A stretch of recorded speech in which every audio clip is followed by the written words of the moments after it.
Concept academy में आपको खुशामदीद। तो याद रखें कि बहुत ज्यादा इम्पोर्टेंट है, मिस नहीं कीजिएगा शुरू से एंड तक।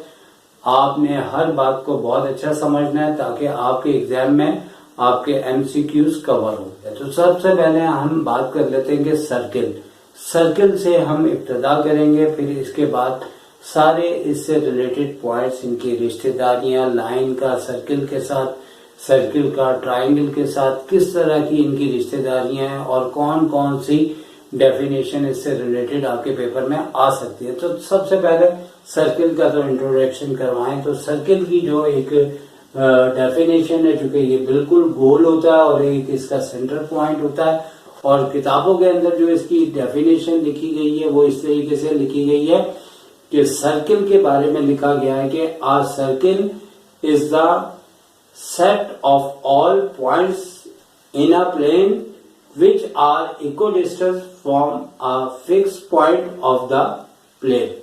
तो ये है आपकी सर्किल की डेफिनेशन। और इसकी डेफिनेशन है the length of the curve joining all the points of a circle is called the circumference of a circle। अब बुनियादी तौर पे ये जो गोल सर्किल बना है, तो सर्कमफ्रेंस बुनियादी तौर पे सर्किल के ऊपर ये जो पेरीमीटर चल रहा है, यानी कि ये गोल आपका जो जितनी भी इसकी लेंथ है, इसको मेजर करने के बाद जो आएगा वो इसका सर्कमफ्रेंस हो। कहते हैं कॉर्ड की। अब कॉर्ड क्या होता है?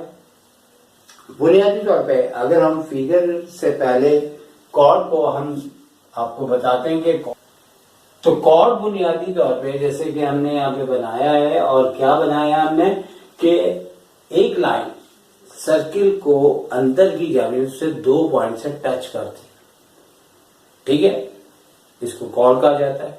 The line segment whose end point are any 2 points of the circle is called chord of the circle। यानी कि एक लाइन के सर्किल के ऊपर 2 पॉइंट ऐसे हों जो टच कर रहे हों, मीट कर रहे हों, ज्वाइन कर रहे हों, तो वो कॉर्ड कहलाते हैं। तो सेंटर से भी गुजरता है। तो ये हमारे पास आपके पास डायमीटर है, डी से हम रिप्रेजेंट कर रहे हैं, और सी से कॉर्ड है, और ये भी कॉर्ड है, और ये भी कॉर्ड है।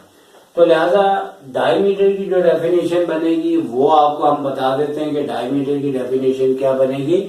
डायमीटर ऑफ द सर्किल की डेफिनेशन बनेगी a chord which passes through the center of the circle is called diameter। अब चूंकि अगर हमने कॉर्ड को कह दिया कि वो सर्किल के सेंटर से गुजर रहा है, तो इसका मतलब है कि वो डायमीटर कहलाएगा, ठीक है।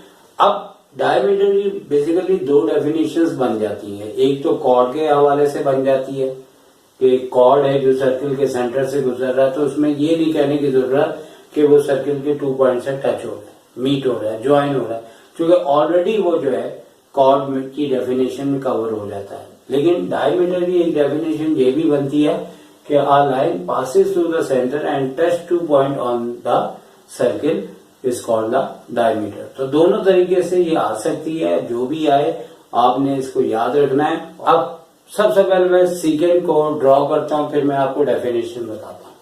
सीकेंड में बनाने लगा हूं, तो सीकेंड में मैंने यूं किया, तो क्या हुआ कि इस लाइन ने इंटरसेक्ट किए सर्किल के 2 पॉइंट्स, और जब सर्किल के 2 पॉइंट्स इंटरसेक्ट किए तो इसका मतलब है कि ये हमारे पास सीकेंड। सीकेंड की डेफिनेशन से पहले मैं ये बता दूं कि कॉर्ड जो है वो सर्किल से आर पार नहीं होता। तो कॉर्ड के अंदर या डायमीटर में, फिर बार बार मैं बता रहा हूं, टच, मीट, ज्वाइन, यानी कि ये अगर सर्किल की बाउंड्री है ना, तो ये इसे क्रॉस नहीं करता, अंदर की जानिब जाके इसे टच करता है, ज्वाइन करता है, मीट करता है। जबकि सीकेंड क्या है, वो आर पार हो जाता है। यानी अगर किसी को हम तलवार से अंदर गाड़ दें और वहां से निकल आए, तो बिल्कुल उसी तरह सीकेंड है, आर पार निकल जाना सीधा। तो सीकेंड और कॉर्ड में फर्क क्या है कि कॉर्ड के अंदर 2-3 लफ्ज इस्तेमाल हो सकते हैं, जैसे यहाँ पे डायमीटर हो या आपका कॉर्ड हो, ज्वाइन, मीट, टच, और यहाँ पे और थोड़ी देर के बाद टेंजेंट भी आएगा। तो यहाँ पे इंटरसेक्शन सर्किल के साथ 2 points, intersection passes through or line with circle 2 common points. So any line intersecting the circle in 2 points is called a secant. तो ये secant हो गया। अच्छा, अब एक ही रह गया लास्ट इधर, यानी कि लाइन विद सर्किल, फिर इसके बाद होगा ट्राइंगल विद सर्किल। तो अब है टेंजेंट। तो टेंजेंट जो है वो उसमें बुनियादी तौर पे क्या होता है कि यहाँ पे 2 कॉमन पॉइंट होते हैं और टेंजेंट में 1 कॉमन पॉइंट होता है। अब अगर मैं टेंजेंट को बनाना चाहूंगा तो मैं यहाँ से एक जगह से लाइन को टच करूंगा और लाइन जैसे मर्जी मैं गुजार दूं, लेकिन मैंने एक पॉइंट से टच करना है। तो ये हमारे पास टेंजेंट कहलाएगा, ये सेकेंड कहलाएगा, ये टेंजेंट कहलाएगा। तो लिहाजा अगर इसकी डेफिनेशन भी हम आपको बताएं, any line 1 common point with circle is called the tangent। यानी कि हमारे पास सर्किल और लाइन का एक पॉइंट कॉमन होगा तो ये आपका टेंजेंट कहलाएगा। ये आपके पास एक सर्किल है और इसके अंदर रेडियस है। तो रेडियस बुनियादी तौर पे अगर सिंपल तरीके से समझना चाहें तो सेंटर से लेके आपके सर्किल तक का डिस्टेंस जो होता है वो रेडियस कहलाता है। अब इसकी डेफिनेशन किस तरह से आएगी वो भी हम आपको बता देते हैं। तो रेडियस की डेफिनेशन जो आएगी वो इस तरह से होगी, जो कि एमसीक्यूज में आपको दी जा सकती है। और any point on the circle and centre is called the radius of the circle. तो ये आपकी डेफिनेशन है जो थोड़ा 19-20 अल्फाजों को चेंज करके भी आपको दे सकती है। तो अब इसके बाद हमारे सामने 2 ऐसी आ गई ट्राइंगल जिसका बहुत ज्यादा आपके पेपर में आने का चांस है, चाहे वो क्लास 9th हो। तो हमारे पास ये बुनियादी तौर पे मीडियन है। तो इसका इंट्रोडक्शन जो है वो मीडियन है। मीडियन होते क्या है, अगर आप डेफिनेशन से पहले सादे तरीके से समझ लें तो ज्यादा बेहतर है। मीडियंस बुनियादी तौर पे ये होता है कि हमारे पास ट्राइंगल के 3 वर्टेक्स है, ए बी सी, और तीनों वर्टेक्स से एक लाइन जा रही है जो अपोजिट साइड पे मिड पॉइंट पे जाके टच हो रही है। यानी कि अगर ये 10 यूनिट है तो 5 यूनिट पे ये लाइन जाके टच हो रही है। तो इस सूरत में इस लाइन को मीडियन कहा जाएगा। और इसी तरह से यहां से अपोजिट साइड पे मिड पे एक लाइन जा रही है जो टच हो रही है, तो वो मीडियंस कहलाएगा।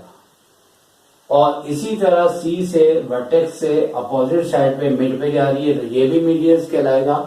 तो M1, M2, M3 अगर 3 मीडियंस हों तो इनकी लेंथ डिफरेंट होगी। ये पूछा जाए कि तीनों मीडियंस जहां आपस में तीनों पॉइंट्स मिलते हैं वो कॉन्करेंसी पॉइंट्स कहलाते हैं। कौन से? Concurrency point. और मीडियंस के कॉन्करेंसी पॉइंट को हम क्या कहते हैं? सेंट्रॉइड कहते हैं। क्या कहते हैं? सेंट्रॉइड। ये बहुत बार पूछा है चाहे। तो अब मीडियंस की जो डेफिनेशन है वो क्या बनेगी? Line segments joining the vertices of a triangle to the midpoint of the opposite sides are called medians of the triangles. तो अब आ जाते हैं नंबर इस वाली फिगर पे। तो इसका इंट्रोडक्शन ये है कि ये एल्टीट्यूड्स सही है ना, मतलब एक हो तो एल्टीट्यूड, 3 हो तो एल्टीट्यूड्स। ठीक है, एल्टीट्यूड्स के अंदर क्या होता है कि वर्टेक्स से जैसे ए बी सी इधर भी थे इधर भी थे, लेकिन ए बी और सी से वर्टेक्स से एक लाइन जाए जो अपोजिट साइड पे 90 डिग्री बनाए। यानी कि यहाँ पे तो ये था कि अगर ये 10 है तो 5 यूनिट इधर है 5 यूनिट इधर है, तो सेंटर में आगे टच हो रही है। ठीक है, लेकिन यहाँ पे कोई सेंटर वेंटर की कहानी नहीं है। यहाँ पे क्या है कि इस वर्टेक्स से निकले कि सामने साइड पे हमने कोशिश की है 90 डिग्री बनाने का। अगर जरा महसूस नहीं हो रहा तो समझिए 90 बनाऊंगा। ठीक है, पर हमने 90 की पूरी कोशिश की है। तो ये एल्टीट्यूड है, यानी कि यहाँ से निकल के सामने साइड पे परपेंडिकुलर बना रहा है और यहाँ बी से सामने निकल के परपेंडिकुलर है, लेकिन मिड विड्थ की कोई स्टोरी नहीं है। यहाँ से सामने साइड पे मिड पे नहीं जा रहा बल्कि 90 डिग्री बना रहा है, परपेंडिकुलर भी कह सकते हैं, एल्टीट्यूड भी कह सकते हैं। तो एक पॉसिबिलिटी होती है जिसमें मीडियन और एल्टीट्यूड एक जैसे होते हैं। पहले इसको आप पूरी तरह से समझ लें कि वर्टेक्स से अपोजिट साइड पर परपेंडिकुलर बना, इधर से सामने साइड पर परपेंडिकुलर बना, इधर से सामने साइड पर परपेंडिकुलर बना, तो ये तीनों लेंथ T1, T2, T3 ये आपके एल्टीट्यूड्स कहलाए। तो ये हमने सही कर दिया और हमारे पास एल्टीट्यूड 3 बन गए, ठीक है, A1, A2 और A3। इसी तरह जैसे यहाँ पे मीडियस का कॉन्करेंसी पॉइंट आपका सेंट्रॉइड था, यहाँ पे एल्टीट्यूड का कॉन्करेंसी पॉइंट आपका ऑर्थो सेंटर कहलाएगा।